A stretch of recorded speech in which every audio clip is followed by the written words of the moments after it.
for 33 hours, I was praying that if this had to happen here, that it wouldn't be one of us. That somebody drove from another state, somebody came from another country. And there you have it. Utah Governor Spencer Cox said he prayed for 33 hours that the killer wasn't one of us. What he meant was clear. He was praying it wasn't a white Republican. He wanted to pin it on a black person, a Latino, an Asian, an immigrant, someone queer, someone trans. He wanted anyone else to take the blame. That's not praying. That's bigotry. That's scapegoating. And it tells you exactly where his priorities lie. Protecting his party instead of facing reality. That the violence is coming from within. Well, sir, your prayers weren't answered. Tyler Robinson was a registered Republican, homegrown in Utah. A white Republican. To the Utah governor, why do you need it to be someone else?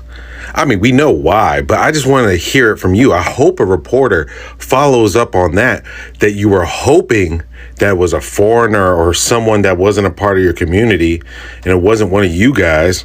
I'm very curious at how we're going to approach that line of questioning. Now, you did mention a death penalty. My question is, are you still about the life?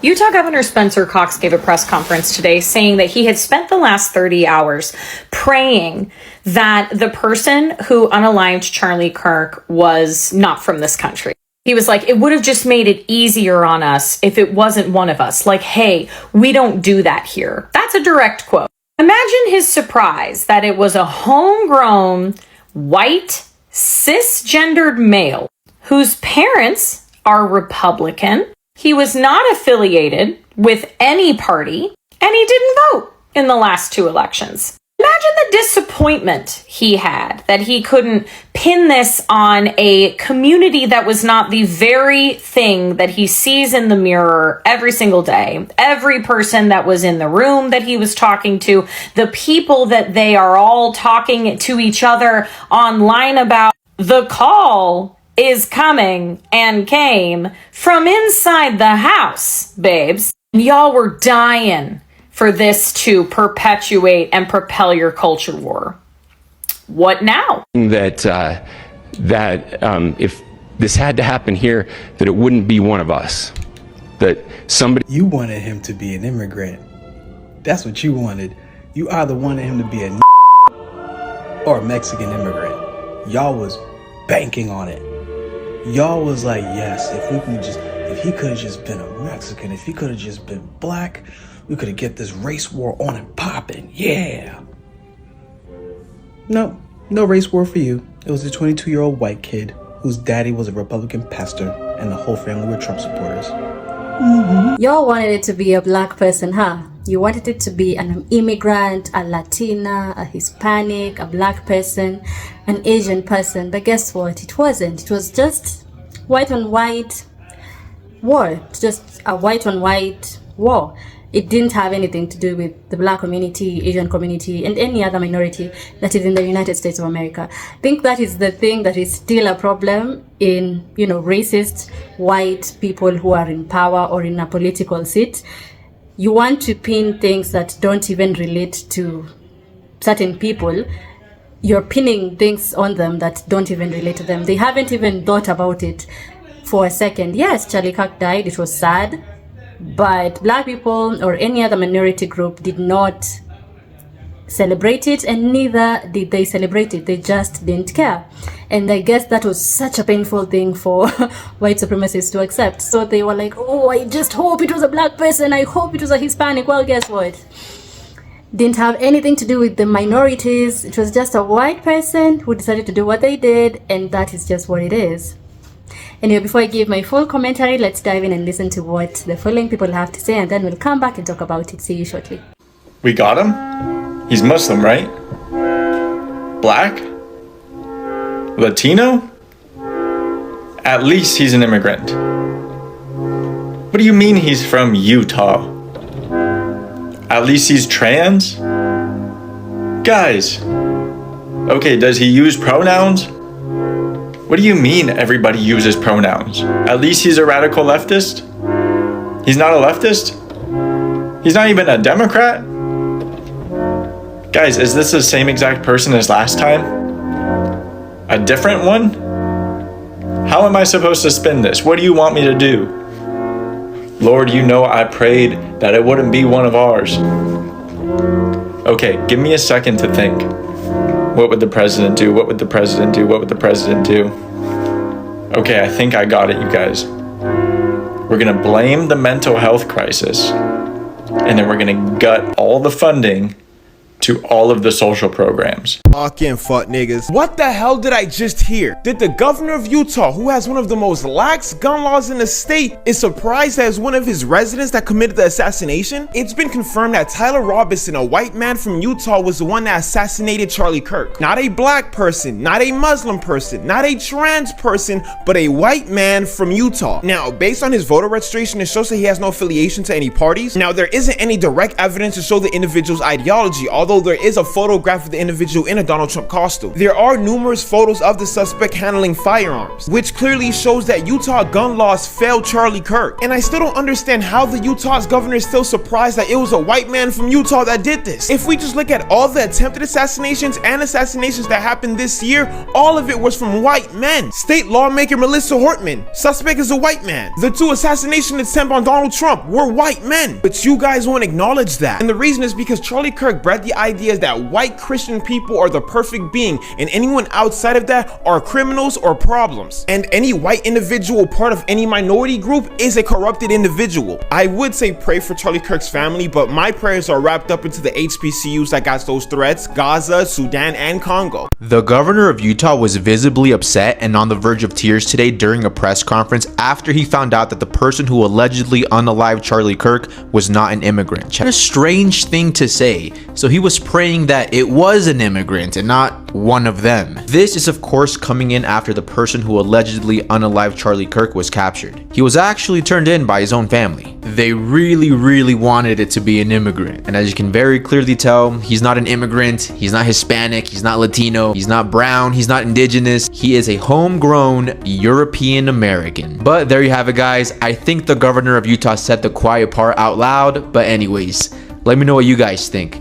This is not a celebration. This is just an observation. How do you know it was because of his political views? Like, how do you know that? Could he not have slept with someone's wife or husband? Could he not have had a very interesting Roblox account that a concerned parent found?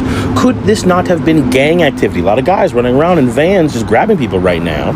It seems pretty violent to me. KKK is still around. That's a pretty violent gang. How do you know it was because he was saying things that people disagreed with? Because when I watched a video of a man being choked to death in front of a group of people, and I said, that's racism, I was told I couldn't possibly know that because we didn't have all the facts. So, are we going with the most obvious answer, or do we need an investigation before we start making declarative statements? They want you to blame immigrants for all your problems in your country. All the countries are doing it now. But it's not the immigrants that are raising the prices of your education system, raising the price of your food, raising the price of your rent. These people that barely speak English, that have no skills, they're not taking your jobs either. Yet every single problem can be blamed on them. And no one's blaming the banks.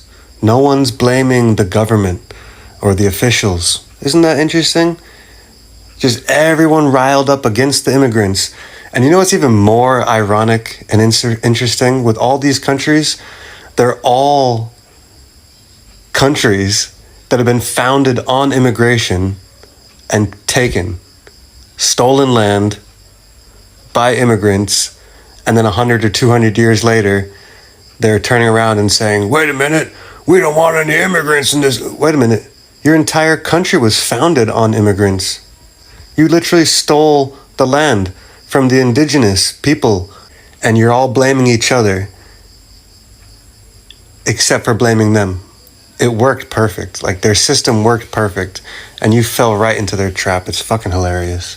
Do you think they were pushing it, or they were really hoping it to be a person from the minority group so that they can push a particular agenda? Do you think that they wanted to really push this onto a person from a minority group so that they can say that Charlie Kirk was killed for being a martyr against, or because he was talking about things that weren't supposed to be talked about? Because I feel like that's what was happening. I don't know. Do you agree with me or do you not? Because I feel like for you to really pray for 33 hours, damn, like, were you eating in between those prayers? Like, so that it cannot be one of your people? So it can be an immigrant or someone who doesn't look like you? Those are words from someone in a political seat? Yo. And Governor Spencer said the quiet part out loud. He said it out loud. Obviously, he didn't say, oh, I just wanted it not to be a white person. I wanted it to be a black or brown or Hispanic or Asian person. He did not say it like that, but we all know what he said. We all know what he said. He was literally on the verge of crying. He was literally about to cry. Because that's how he was hurt, that seeing that whatever he wanted or the kind of agenda or whatever he thought up in his brain was not what actually happened. Because we remember that he gave a press conference before saying that it was a hate crime or it was something about politics or something like that. And yes, it came to be probably, I guess, because they said that the guy, the boy or the 21 or 22-year-old who actually killed Charlie Kirk did not like the things that he talked about, the things that he used to speak about.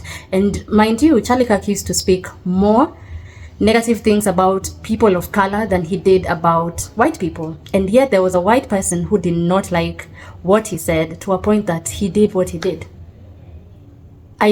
Isn't that something to worry about? It just means that there's so much negativity that the guy used to talk about that even a person from, one of his people decided, oh, nope, it's too much. It's enough. No.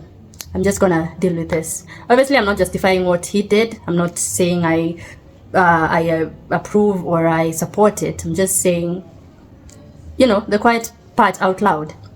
And really wanting it to be an immigrant or a Latina or a black person so that they can suffer the thing that Trump said that he was going to give to the person who killed Kirk is crazy to me, because Trump said that he was going to the guy was supposed to be sentenced to death, the death penalty. So wanting that to be so badly a black person or someone else while saying that violence isn't the answer is crazy to me. So violence isn't the answer when it is a white person, but it is the answer when it is someone who does not look like you. Okay. I guess I'm understanding what they're talking about. Okay. And no race war for you. You wanted a race war? None for you, honey. Not today. We're not serving that today. It's just a white kid who did not approve with what another white person said. Yes, it's just that. So stop calling the minority groups in places that they're not supposed to be there. Stop comparing the minority groups to things that don't even concern them. They have literally nothing to do with whatever is going on. They have literally kept themselves away from what is going on. So why are we still hearing people calling them? Why? Keep them out of your heads and out of your mouths. Keep them away. Like, there's no need for you to call people who do not have any reason to be called. Anyway, I hope you've enjoyed today's video, and if you did, kindly do consider sharing, liking, and subscribing. Also comment, what do you think about this particular topic? I'd like to interact with you in the comment section below, and I hope to see you in the next video. Goodbye.